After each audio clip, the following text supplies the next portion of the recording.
நான் தன்னந்தனியாளு நீ ஏழ நம்ம பாரு கண்ணாலந்தா பண்ணிக்கின்னு சட்டா போயும்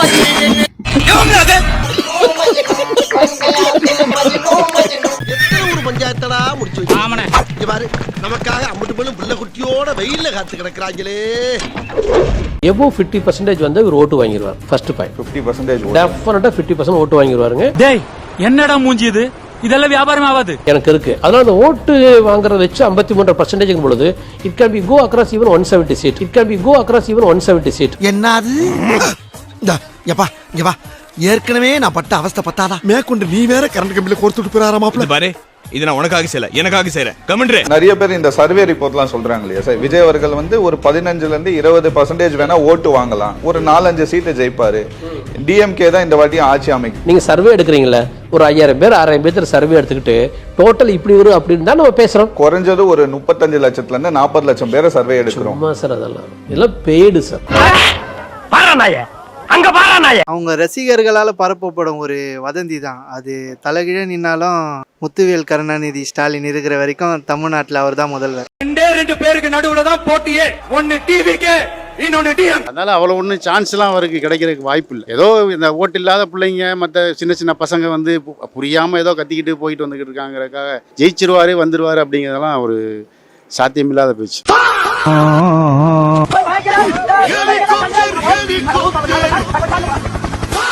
அவர் இப்பதான் முகமது வந்திருக்கிறாரு, அவருக்கு என்ன அனுபவம் இருக்கு? ஒரு அனுபவம் கிடையாது. பல பேரோட உந்துதலை ஊக்கமா எடுத்துக்கிட்டு என்னோட கெரியரின் உச்சத்தை என்னோட கெரியரின் உச்சத்தை உதறிட்டு அந்த ஊதியத்தை உதறிட்டு உங்களை மட்டுமே நம்பி வந்திருக்கேன். ஆனா த்ரிஷாவை விட்டு வர மாட்டேன். யார் சொல்றது? இந்த வேலையில்லா வெட்டி போய் யூடியூப்ல போடுறது சொல்றியா? அதான் சும்மா அவன் பொழுதுபோக்கு பழஞ்ச மாதிரி போட்டுக்கிட்டு இருக்காங்க. எந்த காலத்திலும் வராது. வராது வராது வராது. என்ன கேவி கேவி அழுகுறான்? அந்த சொல்றவங்க வந்து கொஞ்சம் யோசித்து பார்க்கணும். அவர் வந்தால் அவரால் அந்த நாலேஜ், அவர் வந்து இவ்வளவு வேற இத்தனை ஒரு அட்மினிஸ்ட்ரேஷன் வந்து எவ்வளவு பேர் எத்தனை அமைச்சர்கள் வேண்டியிருக்கு, இவ்வளவு பேரும் சேர்ந்து ஒரு நாட்டை நிர்வகிக்கிற அளவுக்கு அவரோட கேண்டிடேட்ஸ் இருக்காங்களா இல்லையா?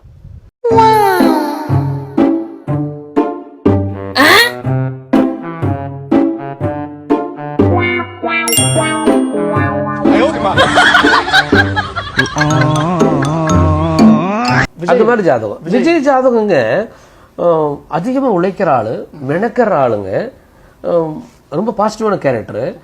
ஆனா ஒரு தலைமை வந்து அடைஞ்ச முடியும்னு எனக்கு தோணல. ஒரு எம்ஜிஆர் ஜாதகத்துக்கு பக்கத்துல யாரும் வரல. அந்த மாதிரி யாருமே உங்களுக்கு இது வரைக்கும் நான் பார்க்கல. அதுக்கெல்லாம் நீ சரிப்பட்டு வர மாட்டேன். பாத்தி எத்தனை விக்கெட் அவுட்? எனக்கு வந்த நியூஸ் படி 2 விக்கெட் அவுட், 2 ரிட்டையர்டு ஹட். இதுக்கு மேலே அந்த பசங்களோட தான் சுத்துன்னு சொல்லி அடம் பிடிச்சேன்னு வச்சுக்கோயேன், டெய்லி 4 விக்கெட் விடும். இது வரைக்கும் என்ன தொட்டவன் யாரையும் நான் மன்னிச்சு விட்டதே இல்லை. முறையா உன்னை நான் மன்னிச்சு விடுறேன். ஒழுங்கு மரியாதை நீ பார்த்து இந்த வேலையை அப்படியே அம்போன்னு விட்டுட்டு ஊரை பார்த்து ஓடி போயிடு. வணக்கம் மக்கள், இந்த வீடியோ கொஞ்சம் பாருங்களேன். தலைவர் வந்து சிஎம் ஆகணும், தளபதி சிஎம் ஆகணும்னு சொல்லி இந்த மாதிரி பைத்தியங்களா ஒரு செட் அலையுது. சரியா? தமிழ்நாட்டிலே இதுவரை பார்க்காத ஒரு கல்ட் கல்ச்சரை விஜய் உருவாக்கி வச்சிருக்காரு. இதை வந்து மீட்டெடுக்கிறது, இளம் தலைமுறையை ஒரு அறிவார்ந்த தலைமுறையா, சிந்திக்கிற தலைமுறையா மாத்துறது மிக முக்கியம். பாத்தீங்களா, நம்ம வந்து கல்ட்டுனா என்ன அப்படின்னா வந்து ஒருத்தவங்க என்ன பண்ணாலும் சப்போர்ட் பண்றது, கண்ணை மூடிட்டு ஒருத்தவங்களை ஃபாலோ பண்றதுக்கு பேர் தான் கல்ட்டு அப்படின்னு சொல்லுவாங்க. ஒரு குரூப், அதுதான் கல்ட்டு. கண்ணாடி சார் அது நம்ம மூஞ்சி அப்படி இருக்கு. அப்படி உண்மையிலேயே கல்ட்டு யாருன்னு பாத்தீங்கன்னா இவங்க தான், இந்த வயசானவங்க, இவங்க இந்த மாதிரி பேசுறவங்க தான் கல்ட்டு. டேய் களிமண் மண்டையா அங்க பார். நான் வந்து ஒரு விஷயத்த கிளாரிஃபை பண்ண விரும்புறேன். நான் எந்த இடத்துலயுமே இந்த கட்சிக்கு ஓட்டு போடுங்கன்னு யாருக்கிட்டையுமே சொன்னதே கிடையாது. நான் பர்சனலா சப்போர்ட் பண்றேன்.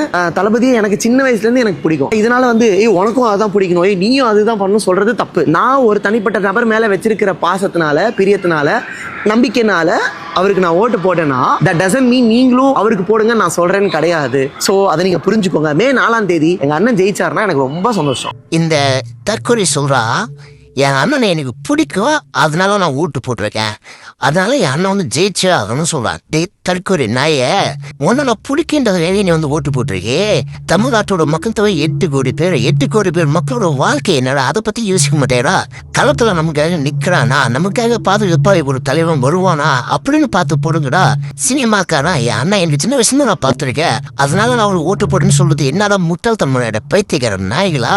கரூர்ல 47 பேர் இறந்தப்ப அங்கிருந்து தப்பிச்சு ஓடணும்னா இன்னி வரைக்கும் பார்த்தோம்னா மீடியாவை சந்திக்க மாட்டான். இறந்து போன குடும்பத்தை வீட்டுல வர வச்சு பார்த்தோம்னாண்டாவா. ஏன் தமிழ்நாட்டுடைய மாநில உரிமையை பத்தி பேச மாட்டான், திருப்பரங்குன்றத்தை பத்தி பேச மாட்டான், பிஜேபி சப்போர்ட் பண்ணிட்டு சங்கியா செயல்படுறான். இன்னைக்கு திருச்செந்தூர் கோவிலுக்கு போறான், அப்புறம் சாய்பாபா கோவிலுக்கு வர போறான். தன்னை ஒரு சங்கியாகவே எக்ஸ்போஸ் ஆகுறான். இவனை பார்த்து ஏன் தானே கேள்வி கேட்க வைக்கலாத சில தற்கொலைய. என் அண்ணன் வந்து எனக்கு சின்ன வயசுல பிடிக்கும், அதுக்காக நான் அவங்க ஓட்டு போட்டது. நீங்களா யார்டா நீங்க? இந்த மாதிரி தற்கொலை வந்து இந்த பூமியில வாழ்ந்தா என்ன செத்தா என்ன? நீ எல்லாம் சாக ஒரு மணி தூக்கம் இருக்கிறீங்களா? காலங்காலமா நாங்க இந்த கட்சி தான், காலங்காலமா நாங்க அந்த கட்சி தான் அப்படின்னு சொல்லி உயிரோட இல்லாத இறந்து போன லீடருக்கு வந்து இப்ப வரைக்கும் அவங்க வந்து ஓட்டு போறதா நினைச்சிட்டு போட்டுட்டு இருக்காங்க. ஏண்டாடி இறந்து போன நடிகருக்கு எவன்டா வாக்கு போட்டான்? எவனே ஒருத்தன் சொன்னது கேட்க எந்த ஒரு ஆதரவுமே இல்லாம இப்படி தற்கொலை தர்மம் வந்து பேசிருக்கிறே தற்கொலை. மரியாதை உனக்கு என்னோட மரியாதை? அப்ப நீங்க தான் உண்மையிலேயே கல்ட்டு. யோசிச்சு பாருங்க. அப்ப வந்து நீங்க சப்போர்ட் பண்ற லீடர் இறந்துட்டாங்க. இப்போ நாட்டுல என்ன நடக்குது, யார் ஆட்சி செய்யறான்னு கூட தெரியாம ஓட்டு போடுற நாங்க காலங்காலமா இந்த கட்சி தான் டயலாக் பேசுற நீங்க தான் கல்ட்டு. காலங்காலமா 2 கட்சி மட்டும் தான் நீங்க ஓட்டு போடுறீங்க, 3வது ஒருத்தன் புதுசா ஒருத்தன் வாய்ப்பு கொடுங்க அப்படின்னு கேட்கிற தற்கொலை. 3வது வர்றவன் நல்லவனா திருட்டு பையனா முதல் பார்க்கணும் இல்ல, அவன் நமக்காக நிக்கிறானா, தமிழ்நாட்டு உரிமைக்காக பேசுறானா, தமிழ் மக்களுக்கு களத்துல வந்து நிக்கிறானா, இல்ல பண்ணையார் புத்தியோட ஒரு பணக்கார ஒரு திபேர்ல வந்து வாழ்றானா அப்படின்றது நம்ம பார்க்கணுமா பார்க்க கூடாதா? அதெல்லாம் எந்த மசூரும் பார்க்காம என் அண்ணா சினிமாவில் பார்த்தா நடிக, அதுக்காக நான் அவனுக்கு ஓட்டு போடுறேன் அப்படின்றது உங்களோட தற்கொலை சொல்லாம வேற என்னன்றா சொல்றது? இது முன்னாடி ஒரு அசிங்கப்பட்டதே இல்லையாமா? இப்போ இருக்கிற இளைஞர்கள் சுயமா சிந்திச்சு யாரு நல்லவன் கெட்டவன் பார்த்து தான் வந்து ஓட்டு போடுறாங்க, பார்த்து தான் அவங்க சப்போர்ட் பண்றாங்க. நான் பார்க்குற வரைக்கும் இங்க இப்போ வந்து விஜய் அவர்களே நாளைக்கு ஏதாவது தப்பு செஞ்சாங்க அப்படின்னா கேட்குற முதல் ஆள் நானா தான் இருக்கும். ஒன்ன தப்பு பண்ணா கேள்வி கேட்பேன்னு சொல்றல, கேள்வி கேட்க வேண்டியதானே? ஜனநாயகப்படுத்த எவன் தான் முழக்கி வச்சா அப்படின்னு அவன் ஏன் வெளியே சொல்ல மாட்டான்? திருப்பரங்குன்றத்துல சங்கிங்க எவ்வளவு மிகப்பெரிய மதக்கலம் பண்றதுக்கு பிளான் போட்டு இருக்காங்க, அதுக்கு ஏன் நாங்க இன்னும் வாய் திறந்து ஒரு வார்த்தை பேச மாட்டான்? அப்ப முன்னா யாரோட கைக்கூலி, யாரோட கூட்டணியா இருக்கா? மறைமுக கூட்டணி, பிஜேபியோட கூட்டணி, சங்கி. இதை கூட தெரியாம சில தற்கொலைங்க வந்து இப்படி இருந்து ஒப்படை வைக்கிறீங்களே, கொஞ்சம் நினைச்சா அறிவு மசதி என்ன இருக்காடா?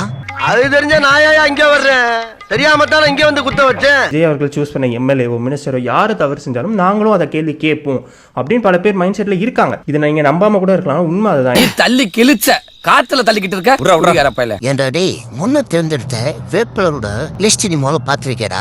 லிஃப்ட் பாண்டின்றா பெண்ணை பத்தி அவ்வளவு தலைவரோ பேசணும், அதாவது சும்மா கூட கூட்டா கூட இவகிட்ட எவ்வளவு போக மாட்டா அப்படின்னு சொல்லி வீடியோ போட்டிருக்கா. கஞ்சா கேஸ்ல கைதாகி உள்ளபடி வெளியே வந்தவனுக்கு சீட்டு ஊழல உழைப்புன்னு சொல்லிட்டு செங்கோட்டையனுக்கு வந்து சீட்டு கொடுத்துருக்கேன். யாரு? செங்கோட்டையன் ஊழல் கட்சிக்கு வெளியே வந்தவனுக்கு சீட்டு. ஆனா கட்சியில இருக்கிற அடிமட்ட தொண்டனுக்கு எவனுமே சீட்டு கொடுக்கணும்னு சொல்லி எல்லாம் காரை துப்புறானுவா. அதெல்லாம் பார்த்து கேள்வி கேட்டேடா நீ. அப்ப வாய வடபழனிக்கு வாடகை விட்டுந்தீங்களா? என்னப்பா படிச்சிருக்கிற?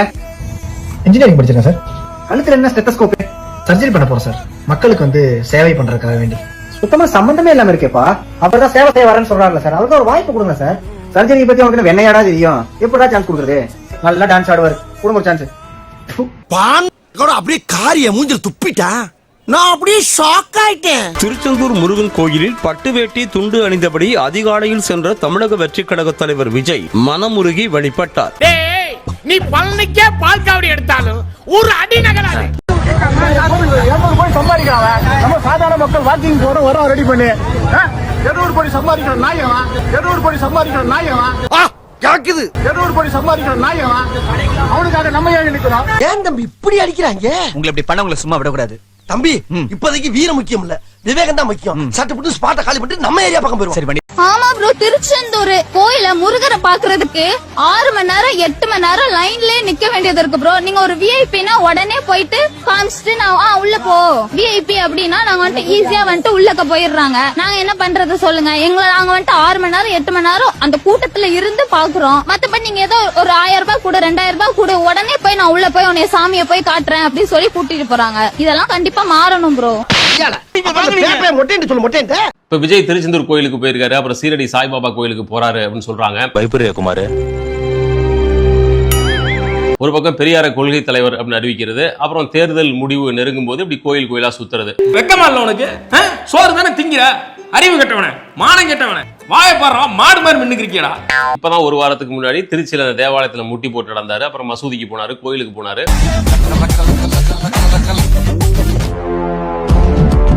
இவருடைய இந்த ஆக்டிவிட்டி எல்லாத்துலயும் ரொம்ப தெளிவா தெரிகிறது ஒரு நார்சிசிஸ்டோட கடைசி நேர பயம். இல்ல சிஎம் ஆகணும் வந்து சாமி கிட்ட வேணா சாமி தூக்கி கொடுத்துருமா?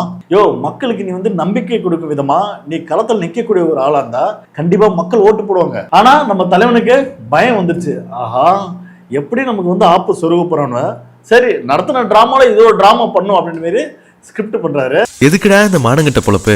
பட் எனக்கு ரியலாவே இருக்கக்கூடிய ஒரு பயம் என்ன அப்படின்னா, 4ஆம் தேதி தேர்தல் முடிவுகள் வரும்போது விஜய் ஒருவேளை தோத்துட்டாருன்னு வைங்க.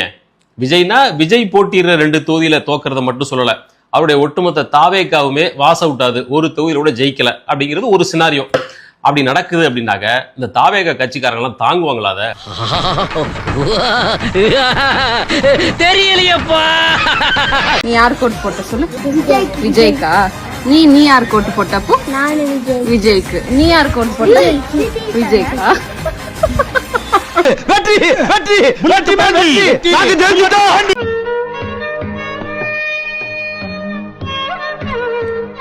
டேய், என்னடா நின்னுட்டே தூங்கிட்டு இருக்க? தூங்கிட்டு இருக்கேனா? நானே நாள என்ன நடக்க போகுதுன்னு தெரியாம பீதியில இருக்கேன். ஏன் ஊர் ஃபுல்லா வாயை கொடுத்து வம்பிழுத்து வச்சிருக்கேன்டா. அப்படியே யாருக்கு ஓட்டு போட்ட? யாருக்கு? டிவி கேக்குதா? வாய்ப்பில்ல ராஜா. ஆமா, நீ யாருக்கு போட்ட? டிவி கேக்குதா? ஏண்டா என்ன நினைச்சிட்டு இருக்கீங்க எல்லாரும்? எவனை கேட்டாலும் டிவிக்கே தான் ஓட்டு போட்டேன், டிவிக்கே தான் ஓட்டு போட்டேன்றீங்க. ஆனா எவனை கேட்டாலும் டிவிக்கே வராதுன்றீங்க. எனக்கு ஒண்ணும் புரியல. மாப்பு வெச்சிட்டாலே ஆப்பு. ஒரு அஜெண்டாவை இப்ப செட் பண்றாங்க. அதாவது இந்த தேர்தல் மே 4ஆம் தேதி ரிசல்ட் வரப்போகுது. அதுல இவங்க எதிர்பார்க்கிறபடி நிறைய பேர் தாவேக்காரர் என்ன சொல்றாங்க, எங்களுக்கு வந்து பெரிய வெற்றி கிடைக்க போகுது, 160 தொகுதி 180 தொகுதி நாங்க வெல்ல போறோம் அப்படிங்கிற விஷயம் பேசுறாங்க. அப்படி ஜெயிச்சுட்டா ஓகே. ஆனா அரசியல்ங்கிறது பிளஸ் அண்ட் மைனஸ் உள்ளது தானே. அப்படி இல்லாத பட்சத்துல தோல்வி அடையும் பொழுது அதற்காக ஒரு அஜெண்டா செட் பண்றதா தாவேக்கா செய்யக்கூடிய இந்த வேலை எல்லாம். என்ன அப்படின்னா, நாங்க நல்லா தான் இருந்தோம், ஃபீல்ட்ல நீங்க போய் கேட்ட எல்லாரும் என்ன சொன்னாங்க, தாவேக்கா தான் வரும், தாவேக்கா தான் வரும்னாங்க. எக்ஸிட் போல் கருத்து கணிப்பு என்ன சொன்னுச்சு, தாவேக்காவுக்கு பிரதான பவர் இருக்குன்னு சொல்லுச்சு. அதுவும் இல்லாமல் திருச்செந்தூர் போறப்போல எதனால விஜய் போனாரு, நம்பிக்கையா ஃபீல் பண்ணாரு, அதனால போனாரு. அரசு அதிகாரிகள் நிறைய பேர் விஜய் சந்திச்சு பேசுறாங்க. இவ்வளவுக்கு பிறகும் இது நடக்கலன்னா யார் காரணம்? திமுக தான் காரணம். அந்த ஓட்டிங் மிஷின் தான் காரணம். திமுக மட்டும் இல்ல, பிஜேபியும் காரணம். பிஜேபி காரணம் அப்படி சொல்லுவாங்களான்னு தெரியல. இது வரைக்கும் பிஜேபி எங்கேயும் சொன்ன மாதிரி தெரியல. திமுகங்கிறது கொஞ்சம் எளிதான டார்கெட்டா இருக்கு, ஈஸியா பண்ணிடலாம். அவ்வளவுதான், நம்மள முடிச்சு விட்டீங்க போங்க. உங்காமத்திங்க 30,000 விளக்கு வச்சு விட்டீங்கடா. உனக்கு நல்லா திருப்தியா? விஜய் கட்சி எந்த அளவுக்கு போலிங் ஆயிருக்கு நம்ம ஊர்லாம்? போலிங் வந்து நம்ம ஊர்ல என்ன பூத்துக்கு ஒரு 50 ஓட்டு விழுவனாச்சு. மொத்தம் எத்தனை பூத்து? 6 பூத்து 300 ஓட்டு விழும். 300 ஓட்டுனா அதான் மேக்சிமம், அதான் மினிமம் எவ்வளவுன்னு தெரியல, ஆனா மேக்சிமம் அவ்வளவுதான் விழுவனாச்சு.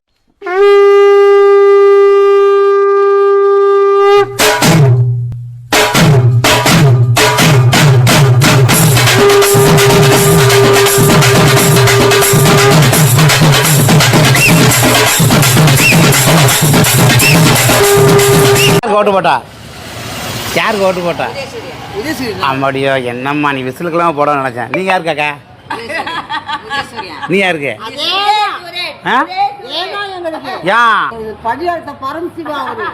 நாங்க எங்க குடும்பத்துல காலத்துக்கு அப்படித்தான், உங்களை மாதிரி தான். நீங்களும் தானே? ஆக மொத்தம் நீங்க ஜெயிக்க வச்சுட்டியா? உங்களுக்கு உங்க ஓட்டுங்க. செல்வ சீமாட்டி அழகி நீங்க ஏன் அழகு வைத்த அழகு கைக்க போட்டியா? என் மகாராணி அம்மாடியா நீங்க? அம்மாடி நம்ம ஆட்சியை அமைப்பீங்க தானே? உங்களை தான் கேட்கறேன், நம்ம ஆட்சியை அமைப்பீங்க தானே? இந்த விஜய்க்கு ஒரு வாய்ப்பு கொடுப்பீங்க தானே? உண்மையிலேயே கொடுப்பீங்க தானே? இந்த விஜய நம்புறீங்க தானே? ஒவ்வொரு வீட்லயும் விசில் சத்தம் கேட்கும் தானே? சொன்னப்பல ஓவரா ரீட் அடிக்கிற குடு. ஓட்டுட்டீங்களாடா? எப்படி இந்த வாட்டி நாங்க தான் வீட்டில் இருக்கிற ஒவ்வொரு குழந்தையும் அம்மா அப்பான்னு அடம் பிடிச்சி விஜய் நான் ஓட்டு போட சொல்ல போகுது. எப்படி எங்க விஜய் நான் ட்ரிக்ஸு? இதுக்கெல்லாம் அசிங்கப்படணும். வரலாறுலே ஒரு தலைவன் குழந்தைய வச்சு ஓட்டு பிச்சை எடுத்து இப்பதான்டா பாக்குறேன். ஐயோ தலைவனா? தலைவன் கிடையாது, தற்குறி. கரெக்டா தான் சொல்லிக்கிறாங்க. இப்ப என்ன குழந்தைங்களா என்ன ஒரு வீட்டுல இருக்கிற பெண்கள் ஓட்டு எங்களுக்கு தான். அப்படியா? சிவானி சொல்லுங்கண்ணா. ஏமா விஜய்க்கு ஓட்டு போட போற? என்ன பார்த்தா என்ன தற்கொலை மாதிரி தெரியுதா? படிச்ச அறிவு இருக்கிற யோசிக்கிற எந்த பொண்ணும் விஜய்க்கு ஓட்டு போட மாட்டான். அப்படி சொல்லு. ஏமா உங்களுக்காக கோயிலுக்கெல்லாம் போய் சர்ச்சுக்கெல்லாம் போய் முட்டி போட்டுலாம் வேண்டாரு. அவருக்கு ஒரு ஓட்டு 40 பேர் இறந்தாங்க, அத்தனை பேர் ஹாஸ்பிட்டல்ல இருந்தாங்க. அப்ப முட்டி போட்டு வேண்டியிருந்தா அவன் மனுஷன். இப்ப ஓட்டுக்காக முட்டி போட்டா அது கேவலம், அசிங்கம். இது கூட எங்களுக்கு புரிஞ்சுக்க தெரியாது. ஏமா பெண்கள் நீங்க தான் சரியான தலைவனை தேர்ந்தெடுக்கணும். அது யாரு? விஜயண்ணா தான். இவர் தலைவனா? கட்சி ஆரம்பிக்கிறதுக்கு முன்னாடி சூர்யா மாதிரி ஏதாச்சும் அகரம் ஃபவுண்டேஷன் ஆரம்பிச்சு யாரையாச்சும் படிக்க வச்சாரா? இல்ல அஜித் மாதிரி ஏதாச்சும் ஸ்போர்ட்ஸ்ல ஜெயிச்சு நாட்டுக்கு பெருமை வாங்கி கொடுத்தாரா? இல்ல சிவகார்த்திகேயன் மாதிரி மேடையில ஏறி எனக்கு 2 டிகிரி இருக்கு, நான் நடிக்கிறனாலும் படிப்பு வச்சு பொழைச்சுக்குவேன்னு படிப்போட முக்கியத்துவத்தை எடுத்து சொன்னாரா? ஏமா பெண்கள் பாதுகாப்பு அதெல்லாம் கொஞ்சம் யோசிக்கிறது இல்லையா? நியாயம் கேட்க வந்த தன்னோட சொந்த கட்சிக்கார பெண்ணையே கார் விட்டு ஏத்துனவரு விஜய். விஜயோட வைஃப் டிவோர்ஸ் கேட்டாங்க. அதுக்கு விஜயோட வைஃப விஜய் ரசிகர்களும் டிவிகே கட்சிக்காரங்களும் அசிங்கமா திட்டினாங்க. அதை பத்தி ஒரு வார்த்தை கூட கேட்கல விஜய். இவர்கிட்டயே நாங்க பெண்கள் பாதுகாப்பு எதிர்பார்க்கறது? நாங்க ஒன்னும் முட்டாள் இல்லைன்னு. நீ கேட்ட ஒவ்வொரு கேள்வி என்ன செருப்பால் அடிச்ச மாதிரி இருக்குடா. மாதிரி இல்ல, உண்மையிலே செருப்பால தான் இருக்கு. இப்ப என்னமா ஓட்டு போடுவீங்களா மாட்டீங்களா? அப்ப டீலிமிட்டேஷன் என்னன்னு சொல்லுங்க, ஓட்டு போடுறேன். சின்ன காலம் லேட் ஆயிடுச்சு, மதிய கும்பல் குறைஞ்சு போச்சு, நம்ம போய் ஓட்டு போட்டு வந்துடலாமா? என்ன அதுக்கு ஓட்டு போடுவான்? நான் விஜய்க்கு போடுறேன்டா. சரி சரி சரி சரி, விஜய்க்கு வேணாம் விஜய்க்கு வேணாம். ஆஹா ஒண்ணு குடித்தாங்கய்யா, ஒண்ணு குடித்தாங்கய்யா. விஜய் வர மாட்டானாரு, அப்படி வந்துட்டாரா இவர் என்ன பண்ற? உனக்கு ஓட்டு இருக்கா? ஆஹா, நீ விஜய் எதை வச்சு நீ இது பண்ற? விஜய்க்கு ஆதரிக்கிற, விஜய்க்கு சப்போர்ட் பண்ணின்னு வரல. இப்போ உயிர் எல்லாம் கிடையாது, தேவையில்லாம அந்த வார்த்தையை வாயிலிருந்து வர வச்சிடாரு. நீ சப்போர்ட் பண்ற. நாங்க 75 வருஷம் கட்சி 4-5 வாட்டி ஆண்டிருக்கோம், புரியுதா?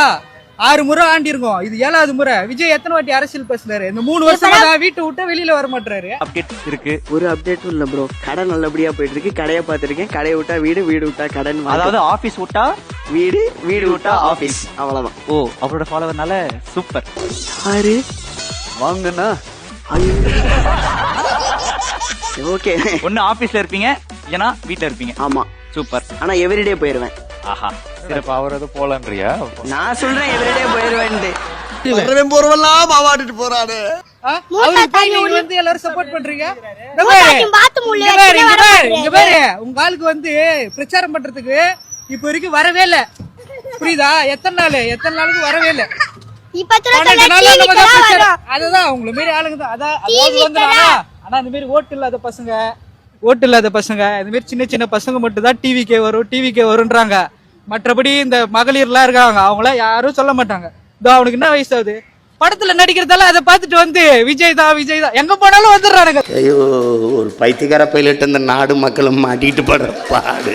சரி எந்த அடிப்படையில வந்து புஷியானதுக்கு வந்து சீட் கொடுத்தாரு டி நகர்ல? உனக்கு என்ன பிரச்சனை? நீ போய் பாத்திருக்கியா? நான் போய் பார்த்தா வந்து சொல்றேன். நீ ஏன் போய் பார்த்த? நீ எதுக்கு போன? உனக்கு வேலை அண்ணா நகர்ல, வீடு இங்க, நீ ஏன் டி நகர் போன? ஓ, வாட் ஆபீஷியல் ஒர்க் சொல்லு. ஓ, ஆபீஷியல் ஒர்க் சொல்லு. விஜய் வின் பண்ணா நீ என்ன பண்ற? வின் பண்ணா நீ என்ன பண்ற? பெட் இப்ப பெட் கட்டு. வின் பண்ணா என்ன பண்ணுவ? வின் பண்ணட்டும் முதல்ல. நீ வின் பண்ணா வீட்ல விஜய் தான் ஓடும், விஜய் டிவி தான் வைப்ப, எல்லாமே விஜய் பத்தினது தான் ஓடும், விஜய் டிவி தான் வைப்பேன். என்ன நான் என்ன வேணா பண்ணுவேன், நீ கேட்க கூடாது. அங்க போவாத, விஜய் பார்க்க போக கூடாது, டிவில விஜய் படம் வைக்க கூடாது, இதெல்லாம் நீ சொல்லக்கூடாது. அங்க என்ன நடந்ததுன்னு ஒரு கிளியர் எக்ஸ்பிளனேஷன் வீடியோ கொடுத்துருக்காங்க, அதெல்லாம் போய் பார்க்கணும். சரியா? நீ ட்ரோல் பண்ற வீடியோவா தான் பாக்குறேன். உன் இன்ஸ்டாகிராம் முதல்ல பிளாக் பண்றேன். கோர்ட் கேள்வி கேட்டுச்சு. நான் உன கேள்வி லைவா காமிச்சாங்க. அவன் வண்டி பின்னாடி 2 பசங்க பைக் ஓட்டுறாங்க, அப்படியே விழுறாங்க. அத கூட திரும்பி பின்னாடி அவன் போய் தானே பாத்தாரா, திரும்பி பார்த்துட்டு பார்க்காம போனாரா? தெரியணும், முன்னாடி கேமரா எடுத்து காட்டணும் தெரியணும். அன்னைக்கு சென்னைக்கு வந்தப்ப ஒரு லேடிஸ் வந்து தப்பு அவன் பேர் இருக்குது, இவ்வளவு கேப்ல உள்ள போந்து வந்தது அவன் தப்பு. கீழ விழுந்தவன போய் இறங்கி போய் பார்த்தாங்க, பார்த்துட்டு கண்டுக்காம போனாரா? அது ஒரு போய் பார்க்கல, அதுக்காக தானே வீட்லயே ஒரு மாதிரி கில் ஃபீல் ஆகி அது மாதிரிலாம் இருந்தாங்க. இருந்து எனக்கு தெரிஞ்சு உலகத்திலேயே என்ன செட்டவன் குடும்பத்தை ஏசி பஸ் போட்டு வர வச்சு என்ன ஒரு மேடை போட்டு மைக்கு போச்சு, நான் ரொம்ப வருத்தப்பட்டேன், மனசு தங்க இல்லாம வீட்டை விட்டு வெளியே வரல. நீ கூட சொல்லிடணும், ஓ அல்லையோ கரெக்டாவே அப்படின்னு. ஆமா, இந்த மாரியம்மன் கோயில் முட்டி போது மடிப்பிச்சு கேட்கிற இடத்துக்கு திருச்செந்தூர் பழனி நம்ம கேட்பாங்க, உங்க ஆளு நான் முட்டி போடுவேன் மாதாவே ஏசப்பா அப்படின்னு முட்டி போடுக்காரு. அம்மாவை அவன் பேசக்கூடாது, சரியா? நீ வாய மூடிடி வந்து அட்வைஸ் பண்ணிட்டு. ஒத்த ரோசா பிள்ளைய ரொம்ப அற்புதமா வளர்த்திருக்க. 41 பேர் இறந்ததற்கு யார் காரணம் என்று யாரையோ நாம் தேடி குற்றம் சாட்டிக் கொண்டிருக்கின்றோம். ஆனால் உண்மையான காரணம் ஒரு தலைமுறையை முறையாக வழிநடத்த தவறிய பெற்றோர்கள் தான். இன்னும் சொல்வதானால் ஒரு தலைமுறையை முற்றிலுமாக நாம் சீர்கெடுத்து விட்டோம். ஒரு 10 வயது மதிக்கத்தக்க சிறுவன் காலை 5:30 மணிக்கு கொடியை பிடித்துக் கொண்டு கட்சி கூட்டத்திற்கு இடம் பிடிக்க செல்லுகின்றேன் என்று கூறுகின்றான். இதுதான் சரியான வளர்ப்பு முறையா? இதை யார் தடுத்திருக்க வேண்டும்? காவல்துறையா, அரசாங்கமா? யார் தடுக்க முடியும்? வீட்டில் இருக்கக்கூடிய பெற்றோர்கள் என்ன செய்து கொண்டிருக்கின்றீர்கள்? காலை 5:30 மணிக்கு பள்ளியில் ஸ்பெஷல் கிளாஸ் இருக்கின்றது, சிறப்பு வகுப்பு. உங்கள் பிள்ளையை அனுப்பி வைத்து விடுங்கள் என்றால் அனுப்பி வைத்து விடுவீர்களா? எவ்வளவு பொங்குவீர்கள்! ஆனால் 5:30 மணிக்கு கொடிபிடித்துக் கொண்டு கூட்டத்திற்கு செல்லுகின்ற ஒரு மாணவனை எப்படி உங்களால் அனுமதிக்க முடிகின்றது? ஏன் இப்படி அனுமதிக்கின்றீர்கள் என்று கேட்டால் அவன் கேட்க மாட்டான் சார். அவனை கண்ட்ரோல் பண்ண முடியாது சார். அவன் சின்ன வயசுல இருந்து எதை நினைக்கிறானோ அதை தான் சார் செய்வான். எங்களால ஒண்ணுமே பண்ண முடியாது சார் என்று கேவலமான பதில்கள் எல்லாம். நன்றாக ஒன்றை மனதில் வைத்துக் கொள்ளுங்கள், ஒடித்து வளர்க்காத முருங்கையும் அடித்து வளர்க்காத பிள்ளையும் உருதேராது என்று கிராமத்தில் கூறுவார்கள். இதை நான் கூறும்பொழுது நீங்கள் என்னை பிற்போக்குவாதி என்று கூட நினைத்துக் கொள்ளுங்கள். ஆனால் உங்கள் பிள்ளைகளை நீங்கள் கண்டித்து வளர்க்கவில்லை என்று சொன்னால் ஒரு நாள் ஊரே கூடி அவனை கண்டிக்கும், ஊரே கூடி அவனை தண்டிக்கும். அதற்கு நீங்கள் தயாராக இருந்து கொள்ளுங்கள். அவன் சொன்ன வார்த்தை சொன்னா எல்லாரும் குடும்பத்தோட நாக்க பிடிங்கி சாகணும். பேசுறாரு பேச்சு. ஸ்டார்ட் பண்ணு.